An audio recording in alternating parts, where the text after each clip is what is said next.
I think we're okay. Yes, we are going. Are we live? Okay. Yeah. Yes.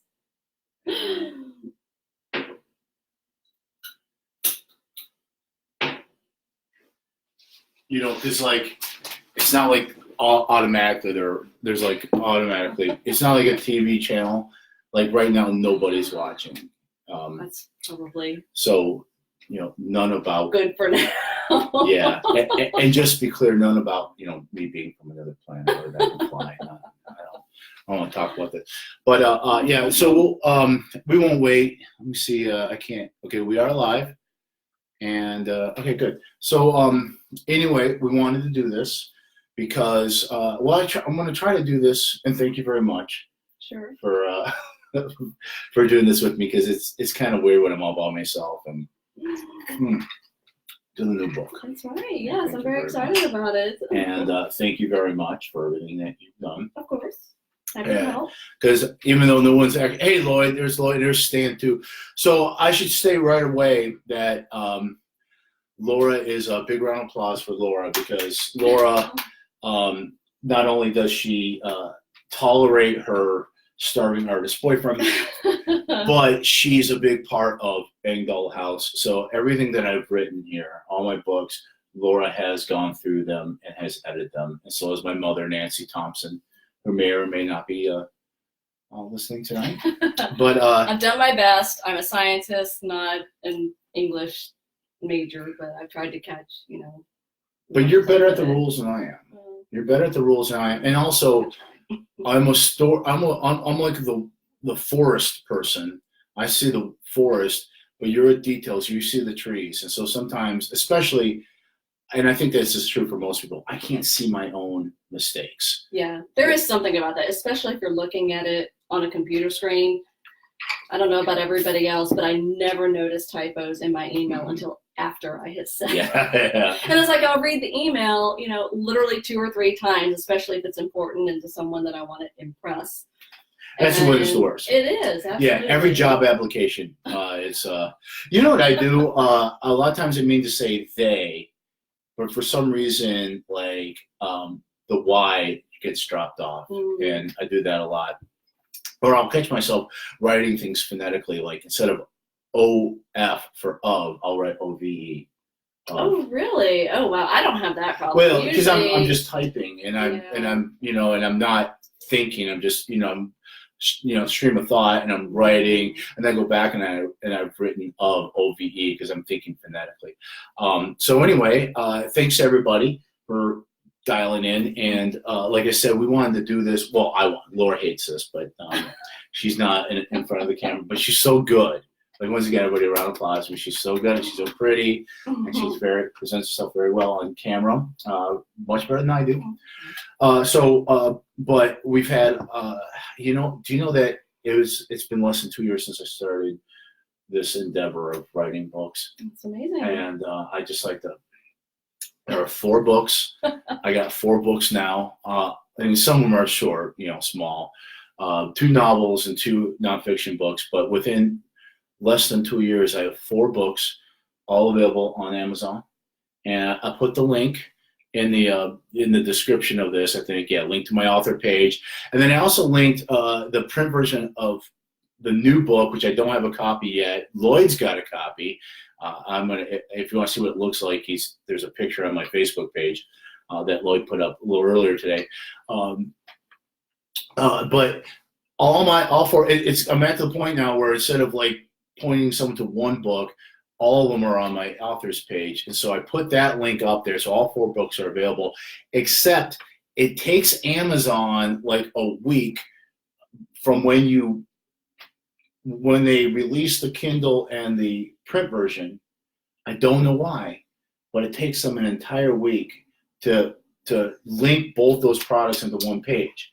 So I have to send people to the print link for one and the Kindle link. So if you go to my author's page, the Kindle link for the new novel is there, but not the print one. So I put the print one in the description. And then also, I'm going to tell you, I was interviewed for a podcast that's going to come out. We'll talk about that in a minute. But that podcast, which is I really believe in. I think Paul does a good job. That's coming up, Paul, Michael, Jason, and it is the Untold Civil War podcast.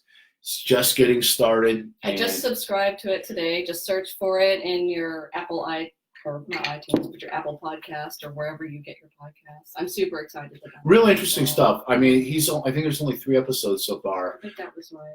Yeah, there's an introductory one. There's one about like the biggest rally in New York City ever, at least up to that time, with a lot of like eyewitness accounts. He's got some voice actors doing those eyewitness accounts, and then the one before that was what was that? Oh, the Badge Maker. The Badge Maker. Guy. That was really interesting stuff. I haven't listened to any of them yet because I just subscribed tonight, but it's got 5 stars?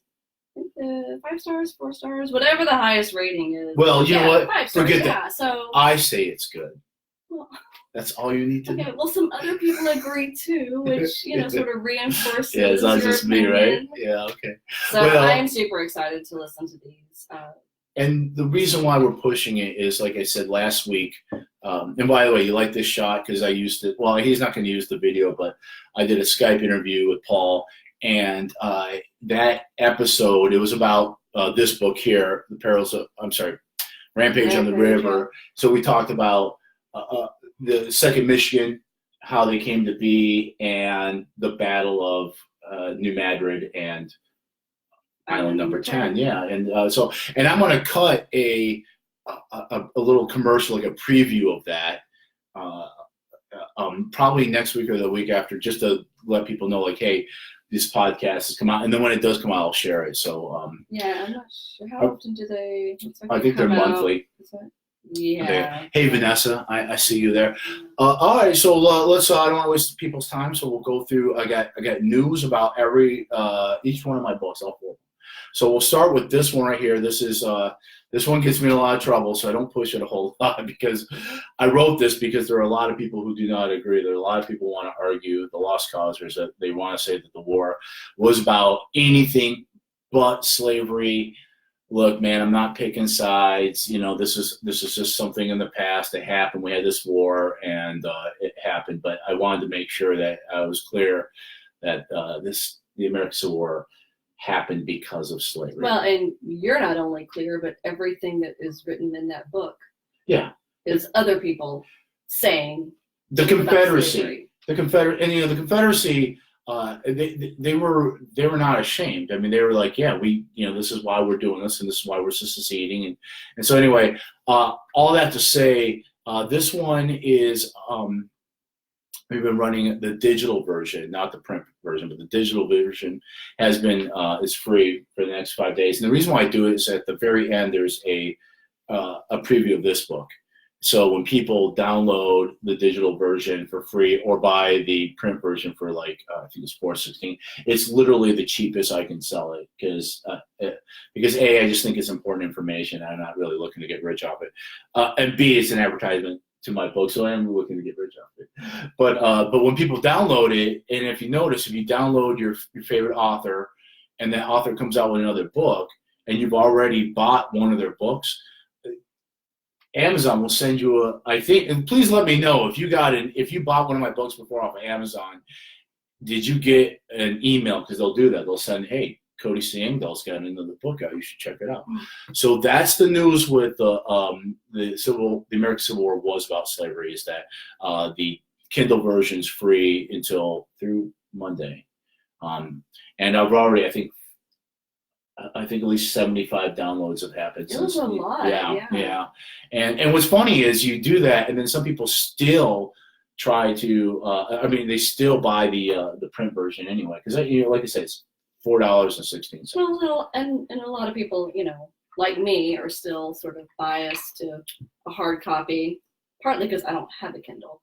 But I'm one of those folks that likes to have an actual book in my hand. And then for folks who have libraries, they want to have the actual book in their library. Well, and also, the story behind it was, and we won't spend too much time on it.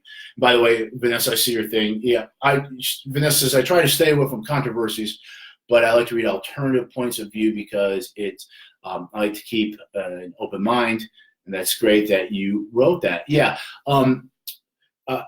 I got cornered, especially in the Civil War. There are people, they're looking for you, looking for the argument. And a guy, was trying to tell me all these reasons why it wasn't about slavery. And so I was like, I wasn't prepared. So I wrote this to help other people who get involved in these, because it does happen, especially in the hobby. And here's the funny thing, too. I sold one of these to a guy who does not agree with it. And he actually gives talks pointing the opposite point of view, which he's wrong.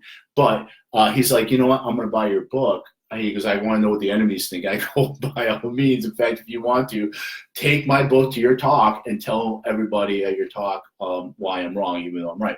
So anyway, enough of that. I just, not to beat a dead horse, but you're not claiming that the South or the bad guys necessarily, good people still in the, because I think, I think that's where people get hung up. And let me tell you this, I don't believe, and this is going to be very controversial, but from all my studies and everything I understand, I don't think that the Confederacy represents the South now, and it never did back then either. I feel like in some ways the Confederacy had hijacked the South. And not only that, but there were plenty of Southerners who fought in the Union Army, and there were plenty of Northerners who fought in the Confederate Army. So it wasn't necessarily, it's not North against South. It's secessionist, slave-owning state secessionists versus unionists. But enough of that. That's not what I wanted to get into. Hey, Lloyd. Lloyd says, I have a Kindle, but certain books need to be physical and held in your hand. Well, thank you very much. I agree, Lloyd. Yeah, no, I had a Kindle, but it broke, and I loved it because a lot of my favorite authors, I got introduced to them because I was able to read them for very cheap, and I'm going to get a new one of these days. But I figure if it's a book I'm going to read once, Kindle, but if something's going to live on my bookshelf, like a collector's edition of. Plus, you can't, sign or autograph the Kindle. Yeah, because you can't get it off the screen. It's not good. So anyway, that's the story with that. The second book I had out was this one, which is Rampage on the River, and it's the first of the series. And like the news, we kind of jumped the gun, but the news is that I got interviewed by Paul Michael Jason, who runs Paul, this is really interesting. Paul's from New York City, and he is doing a Civil War. It's called the Untold Civil War Podcast, and just different stories that you don't normally hear about when you hear about the Civil War. And he took interest in my book because Island Number 10 and New Madrid are, I think, Island Number 10 is one of the most important battles and campaigns of the entire Western theater. But the reason why, because it opened up the door to the South through the Mississippi River. But the reason why nobody talks about it is because on like this very same day or the day after Shiloh happened, and 24,000 or 23,000 American casualties when you combine both sides. We had never lost so many Americans in a war, let alone one battle. This 2-day battle. But this book ends with the Battle of Island Number 10 and Battle of New Madrid, or Island Number 10. They're kind of combined. You'll see in the book. But I do get to Shiloh in the next books, The Perils of Perryville, and we spend 2 chapters on that. And I'm very excited about it. I was actually really scared to write about Shiloh because everybody is, so much is written about it. But I first of all, I felt like it was my duty to do it. But also, I was, in the end, it was a lot of work, a lot of research, and it took me 2 chapters to do it. But in the end, I really liked how I presented it, and I think it's a easy way to understand. Certainly, it's all from the Confederate side on that one, but certainly it's a small sliver of it. But I think you'll get a good idea of what happened. So we got Gary Brandon. This is great. So I sent Gary.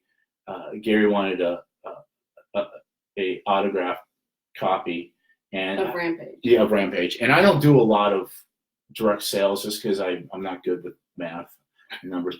But Gary wanted one, and so he sent me a PayPal, and like right around, it was like 3:45, And he says, yeah, take your time. And I'm like, well, shoot, I didn't want it to slip way over my head all weekend long. So I signed it and got it in an envelope. I got him standing by, and I raced over to the post office. Mhm. You know, it was like maybe 4:30 when I got there, closed at 5. The guy there, Perry's really, really nice guy. He knows me from the other times I've sent books. And Gary got it. I saw on USPS, he got it at 1:45, less than 24 hours. Yeah, that's amazing. Let's see, Gary. All books need to be physical, hold in your hands, put on your bookshelf. So, yeah, I'm with you, Gary. I mean, I understand the appeal of the Kindle. You know, the Kindle is a lot easier to schlep around, but I like to physically turn the page. That's true. And there will probably be a day when I change my tune, but I'm just not quite there yet. I will say this, that I was anti-Kindle. And then then when I realized there was a lot of books I wanted to read, but I wanted to actually own them, I got one, and I liked it because you can it's light, and the battery lasts for like 30 days. And if you get like the basic ones, it's actually the less money you spend, the better it is. Because the cheap ones, it's like, like the old calculators, so that kind of like that graph, what do they call that? It's like black letters on the grade. There's no light. Right. So, and the texture of it feels like a book. And what I like about it is you can, because when you're laying in bed and reading, and you have to like use your thumb to kind of hold it open and get comfortable. And the book falls and hits you in the head. But with that, you just click. But I will say what I don't like about the Kindles is that it's not easy to go back and look at something. Like, a lot of books, like he jumps scene and like another character comes back and go, oh yeah, he was in, what was his name? And you want to go back and it's almost impossible to do. All right. So that's the news with Rampage on the River. And I don't know when Paul's going to have it out, but like I said, subscribe and you see it. The podcast, yeah. And let me turn off the oven because those are the fries. We're just going to let them crisp up in there. We got ribs. I smoked them all day yesterday, and now they're in the slow cooker. All right, the new this book here. What was I going to say about this? Boy, that really reflects the light there. This is How to Write, Publish, and Market Your Novel. This is I sell it for $2, $1.99 for the Kindle version. Or if you don't have a Kindle, you can read it. If you don't have a Kindle, you can still read it on your computer or your phone. There's a little app that you can, like a PDF. And I wrote a series of blogs on my blog account. And to be honest with you, I blog to sell books. Everything I'm doing is to market books. That's what it is. You write, market. But anyway, I wrote a bunch of articles on how to write a book, how to write, edit. Oh, I'm sorry, didn't do that. Well, I should go turn that off so I don't have to sit here in front of the camera by myself. Sorry. Well, yeah, I don't leave there very long. So I wrote a series of articles, and I thought, what would be interesting is to throw that together in a very inexpensive book. And it's actually been very popular. I've been pushing in a lot of the Facebook writers pages, and I've had a lot of people, and I'd like to say I would love it to be the little book that launches 1,000 books. Hang on, let me see before that goes away. And that says, I'm with you, Laura. I want a book that I can turn. I get that. I do. But I also put them on Kindle just in case, people, well, of course, the space ninjas want to read the book too. If you're up in space, on the shuttle, or it's not the shuttle anymore, but the International Space Station. Yeah, you can't have like a bunch of books. You just got to take a Kindle. Little green men. Yeah, right. Reading. So anyway, I'm hoping that this book here, it's $4.99 if you want a print copy, or $5. Or $1, $2 if you get the Kindle version of it. I'm hoping that this is the book that launches 1,000 books. We were laughing because what if somebody like, oh, Mr. Engdahl, I got your book, and I followed everything you said, and now I'm an absolute millionaire. I'm so successful, and I owe it to you. And I'd be like, I'm so proud of you. Thank you. Do you think you could lend me some money? So if you become a millionaire because you followed my instructions in this book, man, don't forget your boy. Share the love. Don't forget your boy. Okay. Spread the wealth and share the love. So now the one book that's not here is the new one. Man, my mustache is soaked in my drink. That's why my mustache always smells like whiskey. I was looking to see who all had. We've had a good crowd. I think those are. I'm sorry, I don't know those folks. I think those are your friends. Oh yeah. So anyway, what was I trying to say? Oh yeah. So the new book. Came out. As some of you may know, my birthday was last Tuesday, and I was really trying hard to have the launch date of the book be, because like it's where you get the most. Everybody's paying attention. Everybody says happy birthday on your birthday, and I missed it, man. Like because there was a technical problem with the cover, and it took 2 days to sort that out, so it didn't launch until Thursday. But I will say this, that I was really proud of Rampage on the River. It was my first novel ever, and just to back things up a little bit, I had always wanted to be a writer. I always wanted to write. I always saw myself as being an author, and I even had an attempt back in the 90s. I wrote 5 or 6 chapters of a book, and my computer crashed and I lost it all. And so I got to the point in my life where I was like, okay, if I don't do it now, it's never going to happen. So if I don't write a book now, if I don't use this opportunity to do it, then stop talking about it, stop dreaming about it, because you either do it or you don't. So I did, and I wrote this book, and I'm very proud of it. And I mean, not to pat myself on the shoulder, or the back, or wherever you're supposed to pat yourself, but I when I got done with it, I was scared, and I thought, I love this book so much, I will never be able to write another book that is good. And I started writing Perryville, and I think this is a great book, but I think Perryville is a better book. Perryville's even better. Yeah, it's and I'm not just saying that because he's sitting there. It is a great book. Thank you. I very much enjoyed it. Thank you. And now I'm going through the same thing, because I'm going to start writing the 3rd book pretty soon. And now I'm terrified, because I'm looking back at what I did on Perryville. I'm like, how am I going to top this? I know it's going to happen. I know I have the outline. Here's Lloyd. What creative endeavor is greater than writing? My opinion, none. I agree. And I'll tell you this. I am very selfish when it comes to creativity. Like I shouldn't admit this, but I'm not a great collaborator. I'm not a great team player. So anybody's thinking about hiring me, don't listen to this part. But I feel like, because I was really into film for a while, but I wanted to be a writer first. But then I got it for a while. I wanted to be a filmmaker, and but when you make film, it's a collaborative art form, and it's always a compromise. You can either be a jerk and a tyrant and force everybody to do it your way, which are directors that do that, or you can be a nice guy and eventually come up with a compromised work.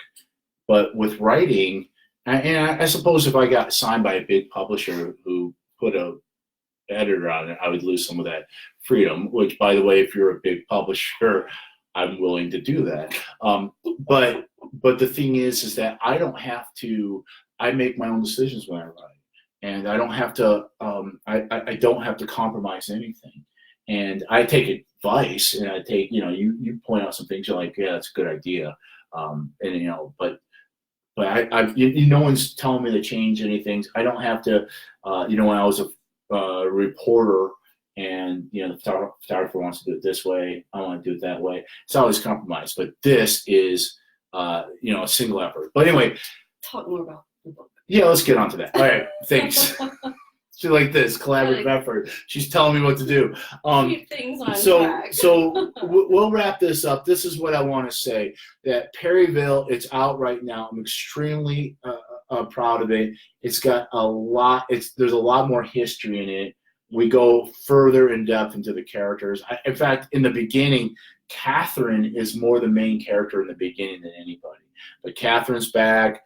Carl, of course, Kyle, Elijah, Lathan is back in a big way. And some of the historical characters, Nathan Bedford Forrest, yes, He's back in it and is terrifying as ever. And I can just say, this is how good it is. I spent our vacation in Florida sitting by the pool and sitting on the beach editing the book. And I enjoy, actually, no, I didn't sit on the beach and edit. Sorry, I read my own book on the beach. But I did sit by the... You were reading another man's book? I was. Yes, I was. I was reading another book on the beach. But I edited his book by the swimming pool. And I was editing this while you were doing that. Oh, I guess you were, yeah. But no, I mean, the editing process was, I mean, it went really fast because it was pretty good and there weren't a lot of typos. But anyway, I really enjoyed it and did not regret spending my vacation by the pool in Florida. By the way, editing the book. There weren't a lot of typos because I used the method that I described in here to make the editing process easier. So what's in it? There's a lot. There's as far as history is concerned, there's the Battle of Shiloh. There is the Fall of New Orleans. There is the Siege of Corinth, the first Battle of Corinth. There is the first Battle of Memphis, otherwise known as the Battle of the Rams. And oh gosh, that was crazy. Yeah, and it happened exactly the way I described it too. I think I went up to you afterward and was like, it's pretty bad. That was crazy. And then Mumfordville, Battle of Mumfordville, right. And then of course Perryville. And why is Perryville important? It's because of the best best original screenplays. I agree. Perryville was the Confederacy's biggest opportunity to take Kentucky and pull Kentucky into the Confederacy. I won't tell you what happens. You got to read the book. But it's one of the big decisive battles. Biggest battle known in history. You know, we don't know what happened before the Europeans showed up here. But the biggest battle, the bloodiest battle ever fought in Kentucky as far as we know. So anyway, that's available right now. If you're interested in the second book, and here's another thing I want to tell you too. Maybe you didn't read the first book. I'll forgive you. I recommend, like I said, I love the first book. And the second book definitely is a direct sequel, and it picks up right in the aftermath of Island Number 10. And it backs up a little bit to tell you, if you read the first one, it'll tell you what was happening on the other side of the river, what was happening with Kyle and Lathan and Catherine after they parted company with Carl in the first book. It'll start there, and it picks up, and it goes all the way up to the Battle of Perryville. And there's a lot of big character reveals too, a lot of mysteries that I set up in the first book. I answer them. Kind of completes the circle, but yet there's still one more book to do. But as you were saying, he does a good job of recapping. If for some reason hopefully you read the first book, but if you didn't, he does a good job of kind of bringing you. Yeah, because you might be at a bookstore and see this, but you don't see the first one, and I don't want to deter anybody. So you can read. It's not here. You can read Perryville without reading Rampage. It's better if you read Rampage. It is better. Yeah. But I wrote it in a way that for someone who hasn't read it, or if it's been a year since you read, it hasn't been a year, but if it's been several months since you read the first one, that you will understand that. Okay, so we're going to wrap up. Here's what's going to happen in the future. We are the third book. This is a trilogy. It was always going to be a trilogy.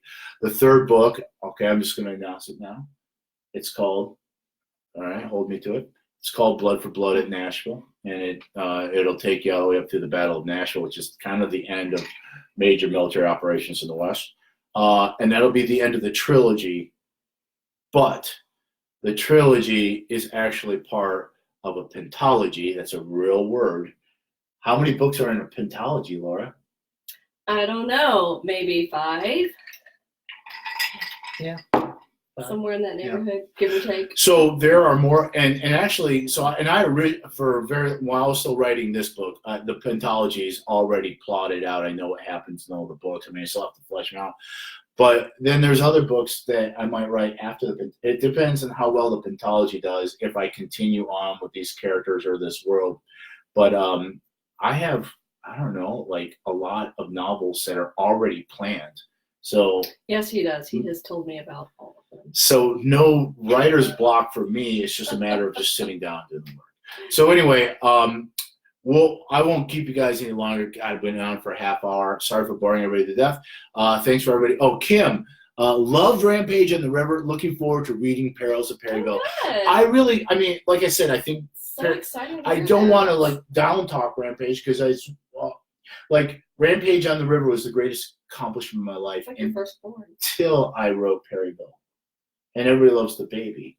You know, that's why my parents still love me more than Michonne. I'm the baby. Sean's my sister. So anyway, I'll leave you guys with that.